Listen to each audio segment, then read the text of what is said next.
মানুষ চিন্তা করো, তোমার জীবনে কি এমন একটি সময় যায়নি যখন তুমি উল্লেখ করার মতো কিছুই ছিলে না? তোমার জন্মের 1 দিন 2 দিন 3 দিন 5 দিন 7 দিন পরে তোমার মা বাপ তোমার নাম রেখেছে, অথচ তোমার এক সময় নামও ছিল না, ঠিকানা ছিল না, ঘর ছিল না, বাড়ি ছিল না, কিছুই তুমি ছিলে না। তুমি ছিলে অস্তিত্বহীন, তুমি ছিলে প্রাণহীন।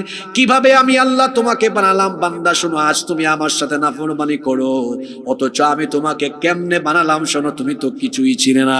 আল্লাহ তাআলা আবার বলছেন সূরা মুমিনুনের 23 নম্বর আয়াত থেকে আল্লাহ তাআলা বলছেন ওয়ালাকাদ খালাক, সূরা মুমিনুনের 12 নম্বর আয়াত থেকে বলছেন ওয়ালাকাদ খালাকনাল ইনসানা মিন সুলালাতিন মিন তিন সুম্মা জাআলনাহু নুতফাতান ফি قرارٍ مكين ثم خلقنا النطفة علقة فخلقنا العلقة مضغة فخلقنا المضغة عظاما فكسونا العظام لحما। অবশ্যই আমি তোমাদেরকে মাটির নির্যাস থেকে সৃষ্টি করেছি।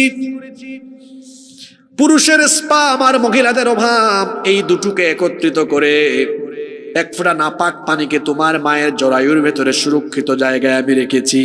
তুমি এত বড়াই করে, এত অহংকার করে, তাকাব্বুরে ভরা তোমার জীবন, অথচ এমন 1 ফোঁটা নাপাক পানি থেকে আমি আল্লাহ তোমাকে বানানো আরম্ভ করেছি, যেই নাপাক পানি বের হয়ে গেলে মানুষের উপর গোসল ফরজ হয়ে যায়।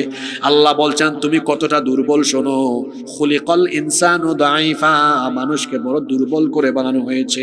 আল্লাহ তাআলা বলছেন মাত্র 1 ফোঁটা নাপাক পানি তোমার মায়ের জরায়ুর ভেতরে আমি সুরক্ষিত জায়গায় রেখে দিলাম।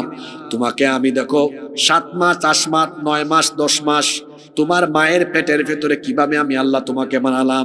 এখন তো আল্ট্রাসাউন্ড আছে, মায়ের পেটে বাচ্চার বয়স যখন 1.5 মাস 2 মাস হয় কত গ্রাম ওজন এটা জানা যায়।